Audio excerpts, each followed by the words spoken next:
Hello friends, कैसे हो आप लोग। होप सो अच्छे ही होंगे। दोस्तों, आज के इस सेशन में हम क्लास 10th का टॉपिक ट्रिग्नोमेट्री देखेंगे। ऑलरेडी मैंने इसका कॉन्सेप्ट बता दिया है आपको, एक लेक्चर ले भी लिया है इस पर। ठीक है, एक या दो लेक्चर हो गए हैं। ठीक है, देख लेना आप जाके प्लेलिस्ट में। आज हम इस टॉपिक पर बेस्ड कुछ क्वेश्चंस करेंगे अच्छे अच्छे। चलिए हम आज का सेशन स्टार्ट करते हैं। यहाँ पर जो हमारा पहला क्वेश्चन है वो है, if theta is an acute angle and tan theta plus cot theta equal to 2, find the value of tan to the power 7 theta plus cot to the power 7 theta. चलिए, इस क्वेश्चन को solve करने के लिए हमें एक basic चीज को देखना होगा। हमने ये चीज पढ़ा होगा ना 7th या 8th 9th क्लास में, कभी भी x प्लस 1/x का कुछ वैल्यू मान लो समथिंग a दिया रहता था, है ना। तो इस एक्सप्रेशन को सॉल्व करने के लिए हम क्या करते थे, या तो दोनों तरफ का होल स्क्वायर करते थे, या तो फिर क्रॉस मल्टीप्लिकेशन करके हम उसको मिडिल टर्म फैक्टराइजेशन की हेल्प से सॉल्व कर लेते थे, है ना। या फिर हम अलजेब्रिक आइडेंटिटीज में कन्वर्ट कर लेते थे। हमारा जैसा एक्सप्रेशन आएगा उसके हिसाब से हम प्रोसेस करेंगे। उसी कॉन्सेप्ट पर यहाँ पर जो ये एक्सप्रेशन लिखा हुआ है ना, ये भी एक्सप्रेशन इसी कॉन्सेप्ट पर लिखा हुआ है। ध्यान दीजिए, यहाँ पर जो एक्सप्रेशन लिखा हुआ है वो लिखा हुआ है tan theta plus cot theta equal to 2। ठीक है, अब यहाँ ध्यान दो, यहाँ पर tan थीटा और cot थीटा लिखा हुआ है। हमें इस बात का पता है कि tan थीटा और cot थीटा आपस में क्या हैं, ये दोनों आपस में एक दूसरे के रेसिप्रोकल हैं। ठीक है, या तो मैं यहाँ पर tan थीटा को cot थीटा के टर्म में लिख लूँ, या फिर cot थीटा को tan थीटा के टर्म में लिख लूँ, फर्क नहीं पड़ेगा। लेकिन यहाँ पर हम क्या करेंगे, यहाँ पर जो हमारे सिंगल टर्म का इक्वेशन है ना, ठीक है, यहाँ पर हमें इस इक्वेशन को क्या करना होगा, एक सिंगल टर्म में कन्वर्ट कर लेना होगा। ठीक है, चलो यहाँ पर मैं क्या करता हूँ, इस cot थीटा को tan थीटा के टर्म में लिख लेता हूँ। ठीक है, आप एक बार कोशिश ये करना कि इस tan थीटा को cot थीटा में कन्वर्ट करके सॉल्व करने की कोशिश करना, देखना आंसर दोनों से ही आ जाएगा। ठीक है, चलो मैं यहाँ पर क्या करता हूँ, cot थीटा को tan थीटा में कन्वर्ट कर देता हूँ। तो क्या कर लूंगा, मैं यहाँ लिखूंगा tan theta plus cot theta कितना होता है 1/tan थीटा इक्वल टू 2, इतना लिख लिया हमने। ठीक है, अब देखो, अब क्या करेंगे, यहाँ पर अगर नॉर्मल मुझसे कोई पूछे ना इसका आंसर कितना आएगा, तो इसका आंसर डायरेक्टली बता सकता हूँ मैं कि tan थीटा की अगर जगह मैं 1 पुट कर दूँ यहाँ पर, और यहाँ पर भी 1 पुट कर दूँ, तो 1/1 1 हो जाएगा, और यहाँ 1 1 + 1 2 हो जाएगा। डायरेक्टली इसका आंसर मुंह से बताया जा सकता है कि tan थीटा की वैल्यू 1 होगी, है ना, और थीटा की वैल्यू 45 डिग्री निकलेगी। लेकिन हमें यहाँ पर प्रोसेस सॉल्व कर कर दिखाना होगा। ठीक है, यहाँ पर वैल्यू सब्स्टिट्यूशन करके हमें नहीं देखना है, चेक नहीं करना है अभी। ठीक है, यहाँ पर क्या करेंगे हम, यहाँ पर tan थीटा के नीचे कुछ नहीं है, तो हम क्या करते हैं, 1 और tan थीटा का क्या करते हैं, एलसीएम ले लेते हैं। तो एलसीएम लेंगे तो कितना हो जाएगा, नीचे tan थीटा, यहाँ 1 है, 1 से tan theta times tan theta, तो वापस से tan थीटा मल्टीप्लाई होगा, कितना हो जाएगा tan स्क्वायर थीटा।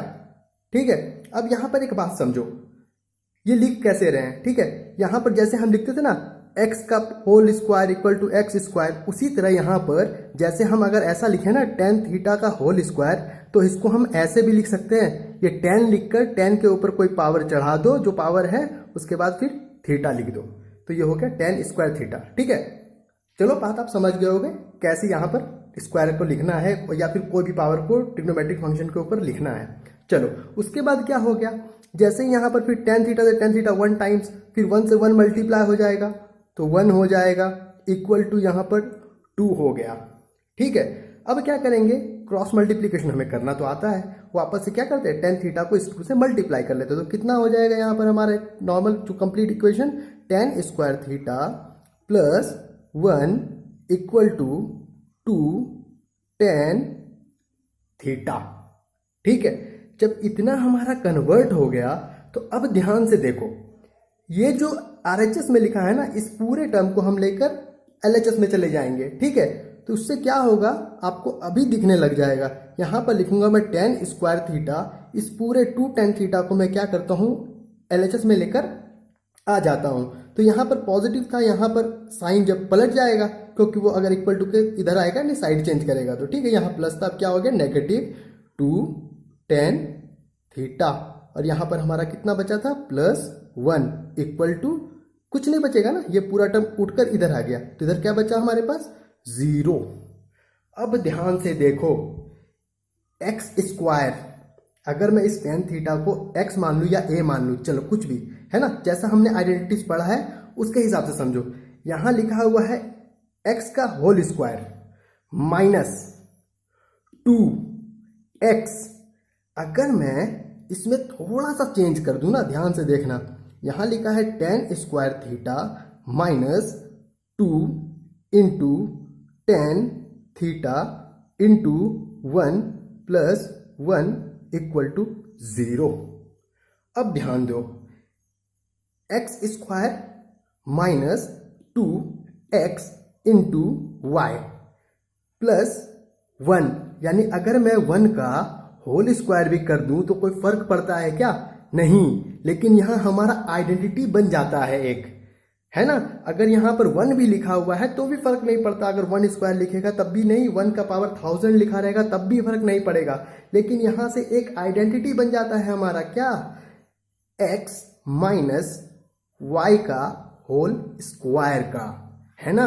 यहां पर हम x क्या मान रहे हैं, tan थीटा, यहां पर हमारा y क्या है, 1। तो यहां पर हम ऐसा लिख सकते हैं क्या, tan थीटा माइनस 1 का होल स्क्वायर इक्वल टू 0।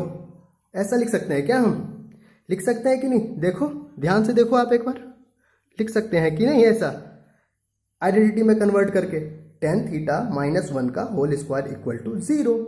चलो कोई दिक्कत नहीं है। अब मैं क्या करूंगा, इस स्क्वायर को अगर उस तरफ लेकर जाऊं तो यहां पर क्या हो जाएगा, tan theta minus 1 equal to under root के अंदर क्या होगा, 0 आ जाएगा।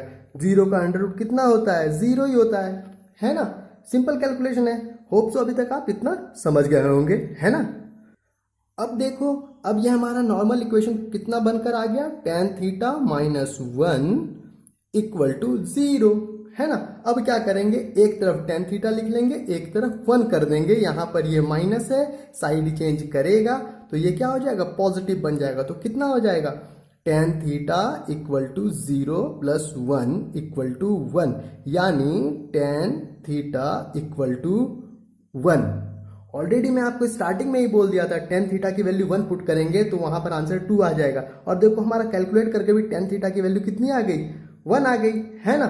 अब यहां पर क्या करना है, हमें वैल्यू किसका निकालना था, हमें वैल्यू निकालना था tan to the power 7 theta plus cot का पावर 7 थीटा। और tan थीटा का वैल्यू हमने कितना कैलकुलेट कर लिया, यहाँ पर tan थीटा का वैल्यू कैलकुलेट कर लिया है हमने 1, है ना। अगर tan थीटा 1 हो गया तो tan थीटा का रेसिप्रोकल कितना होता है, cot थीटा। तो यहाँ पर cot थीटा की वैल्यू भी कितनी हो जाएगी, 1 के नीचे 1 ही है, 1 वापस से पलटेगा तो फिर वापस से फिर भी ये 1 ही रह जाएगा। यानी यहाँ पर tan थीटा 1 था, पलट कर cot थीटा भी कितना आ गया, 1 ही आ गया। यानी यहाँ पर tan थीटा और cot थीटा की वैल्यू कितनी आ गई, 1 आ गई। ये तो क्वेश्चन बहुत सिंपल हो गया। अब यहाँ पर लिखा है tan to the power 7 theta plus cot to the power 7 theta, तो यहाँ पुट कर देंगे। tan की वैल्यू कितनी है, 1, इसका पावर 7 प्लस cot का वैल्यू कितना है, 1, इसका पावर 7, यानी 1 का पावर कितना भी हो जाए वैल्यू तो 1 ही रहेगा। प्लस उसी तरह यहाँ भी 1 का पावर कितना भी हो जाए वैल्यू 1 ही रहेगा। यानी 1 प्लस 1 हाउ मच, 1 प्लस 1 2। यानी ओवरऑल आंसर जो tan to the power 7 theta plus cot to the power 7 theta है, इसका कंप्लीट जो आंसर आएगा वो क्या आएगा, 2। देखने में थोड़ा कॉम्प्लिकेटेड लग रहा था, लेकिन जब हमने सॉल्व किया तो काफी सिंपली सॉल्व हो गया, है ना। चलो अब दूसरा क्वेश्चन देखते हैं। होप सो आपको ये क्वेश्चन समझ में आ गया होगा। अब देखो, अब हमारा दूसरा क्वेश्चन क्या है, अ rhombus of side 20 centimeter has two angles of 60 degree each. Find the length of the diagonals. तो यहां पर एक वर्ड आया क्या, rhombus।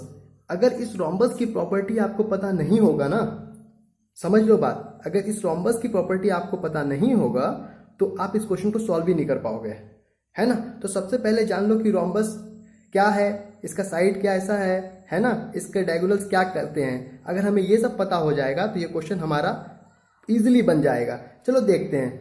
रोम्बस क्या होता है, रोम्बस एक स्क्वायर की तरह ही होता है ना, लेकिन कंप्लीटली स्क्वायर नहीं होता है। सारा स्क्वायर रोम्बस हो सकता है लेकिन रोम्बस स्क्वायर नहीं हो सकता, इस बात का रखना, स्क्वायर रोम्बस हो सकता है लेकिन रोम्बस स्क्वायर नहीं हो सकता। ठीक है, क्यों नहीं हो सकता? क्योंकि रोम्बस का सारा एंगल 90 डिग्री नहीं होता है ना। भले ही रोम्बस का सारा साइड क्या होता है, सारा का सारा साइड इसका इक्वल होता है ना। इसके जो डायगोनल्स होते हैं आपस में जब ड्रॉ करेंगे हम, इधर से एक डायगोनल इधर से एक डायगोनल, तो वो जहां पर इंटरसेक्ट करेंगे वहां पर वो क्या करेंगे, 90 डिग्री पर बाइसेक्ट करते हैं एक दूसरे को। वहां पर क्या करेंगे, जैसे एक दूसरे को कट करेंगे वहां पर वो 90 डिग्री पर बाइसेक्ट कर लेंगे एक दूसरे को। और जब वो आकर एंगल्स पर मिलेंगे ना, चारों साइड के द्वारा जो वर्टिसेस पे जो एंगल बने हुए हैं, इन सभी एंगल्स को वो क्या करेंगे, इक्वली बाइसेक्ट कर देते हैं। अगर इतना हमें पता हो गया तो ये क्वेश्चन हमारा चुटकियों में बन जाएगा। चलो देखो, यहाँ पर दिया है रोम्बस का कोई एक साइड 20 सेंटीमीटर का है, तो मैं मान लेता हूँ मेरे पास ये साइड कोई 20 सेंटीमीटर का है। आप इस साइड को ही मान लो, इस साइड को ही मान लो, इस साइड को, फर्क नहीं पड़ता क्योंकि रोम्बस का सारा साइड क्या होता है, बराबर होता है। उसके बाद क्या हमें करना होगा, यहाँ पर दिमाग लगाकर हमें क्या बोला है कि इसके डायगोनल का लेंथ चाहिए, तो हम क्या करेंगे, इसके डायगोनल को ड्रॉ कर लेंगे। हम तभी तो हमें ड्रॉ करेंगे तभी तो पता चलेगा ना इसका डायगोनल क्या है, तभी तो हम उसकी लेंथ निकालेंगे। तो हमने क्या किया, इसका एक डायगोनल ड्रॉ किया। उसी तरह हम क्या करेंगे, इसका दूसरा डायगोनल भी ड्रॉ कर लेंगे। जैसे ही हमने इसका डायगोनल ड्रॉ किया तो यहां पर बोला है क्या कि जो रोम्बस है जिसका साइड 20 सेंटीमीटर है, has 2 angles of 60 degree each, है ना। इसके पास 2 एंगल क्या है, 60 डिग्री के ईच, है ना। तो चलो कोई भी 2 एंगल होगा, है ना। तो हम क्या करते हैं, एक एंगल इसको मान लेते हैं। क्या मान लिया हमने, 60 डिग्री है ना। और भी कोई एक एंगल होगा 60 डिग्री, तो हम क्या करते हैं, इससे सॉल्व कर लेते हैं। आप इससे भी सॉल्व कर सकते हो, इससे भी सॉल्व कर सकते हो, इससे भी सॉल्व कर सकते हो, फर्क नहीं पड़ता है। इस बात को आप ख्याल रखना, है ना। कितना है, 60 डिग्री ईच। और अभी मैं क्या कहा था, जैसे ही 2 डायगोनल्स किसी एक पॉइंट पर मिलेंगे वो क्या करेंगे, आपस में बाइसेक्ट करेंगे। लेकिन बाइसेक्ट कैसे करेंगे, 90 डिग्री पर बाइसेक्ट करेंगे एक दूसरे से, है ना।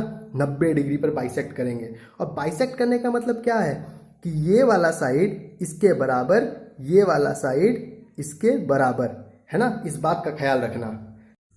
अब देखो, ये साइड इसके बराबर हो गया, ये साइड इसके बराबर हो गया, है ना। अब मैं एक और बात कहा था, क्या कहा था, जब भी डायगोनल आकर इस एंगल, इस पॉइंट ए पर मिलेगा, इस पॉइंट ए पर जो एंगल बन रहा है वो इसको भी ये क्या करेगा, डायगोनल बाइसेक्ट कर देगा। मतलब अगर ये एंगल कंप्लीट 60 डिग्री का था, कंप्लीट होल एंगल, तो क्या करेगा, उस 60 डिग्री को हाफ हाफ में क्या कर देगा, डिवाइड कर देगा। जैसे ये हाफ हाफ में डिवाइड करेगा तो ये एंगल कितना हो जाएगा, 30 डिग्री, और ये एंगल कितना हो जाएगा, 30 डिग्री, है ना। और यहाँ पर जो एंगल राइट एंगल पे कट रहा है ना, ये दोनों डायगोनल, ये डायगोनल और ये डायगोनल आपस में पॉइंट पे जो कट कर रहे हैं, बाइसेक्ट कर रहे हैं, वो परपेंडिकुलरली बाइसेक्ट कर रहे हैं। तो मतलब जब भी परपेंडिकुलरली बाइसेक्ट करता है तो वो एंगल कितना बना देगा, 90 डिग्री।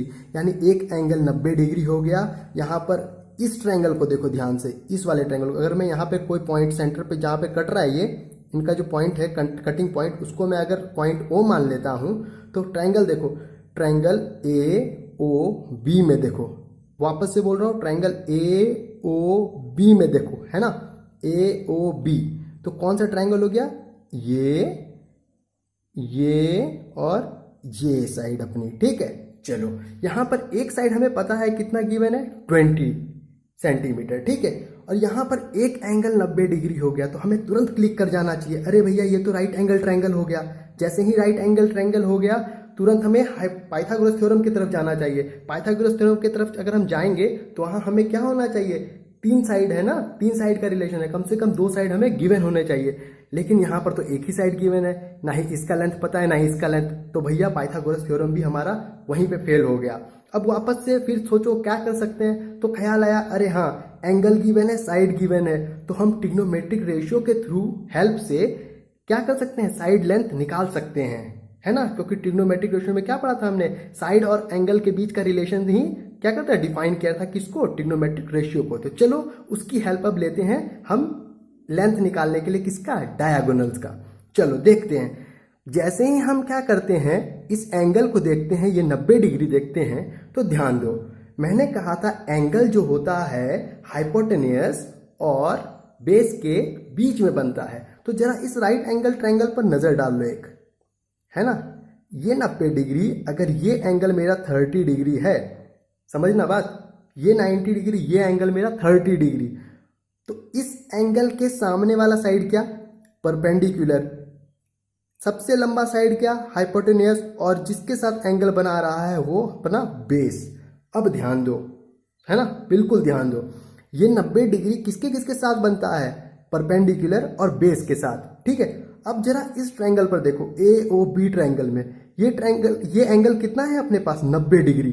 90 डिग्री किसके साथ बन रहा है, परपेंडिकुलर और बेस के साथ। तो मतलब ये और ये, इन दोनों में से कोई एक साइड तो है जो परपेंडिकुलर होगा, जो और दूसरा बेस होगा, है ना। अभी मैं उस पर ध्यान नहीं देने बोल रहा हूं, हमें पहले क्या करना है, सेपरेट आउट करना है साइड्स को। तो हमने साइड को क्या कर लिया, सेपरेट आउट कर लिया, या तो ये कोई भी एक परपेंडिकुलर होगा या दूसरा कोई एक बेस होगा। लेकिन यहां से ये क्लियर हो गया कि ये जो साइड होगा ट्रायंगल एओबी का, ये पक्का पक्का क्या होगा, अपना हाइपोटेनियस होगा, है ना, क्योंकि 90 डिग्री जो है परपेंडिकुलर और बेस के साथ बन रही है। चलो इतना तो हमने निकाल लिया, है ना, कि ये क्या है, हाइपोटेनियस है अपना। अब ध्यान देते हैं कि हमें कैसे पता चलेगा कि बेस क्या है और परपेंडिकुलर क्या है ना। अब ध्यान दो, मैंने कहा कि एंगल जो होता है बेस और हाइपोटेनियस के साथ बनता है, तो मतलब हाइपोटेनियस तो हमें मिल गया, एंगल ये है अपना, तो मतलब निश्चित है कि बेस ये वाला साइड ही होगा जो साइड ए ओ है, क्योंकि तभी तो एंगल हाइपोटेनियस और बेस के बीच में बनेगी। और इस एंगल के जस्ट अपोजिट साइड जो है वो क्या हो जाएगा, वो इस ट्रायंगल ए ओ बी का ये परपेंडिकुलर साइड हो जाएगा, और ये साइड जो है अपना ये बेस बन जाएगा।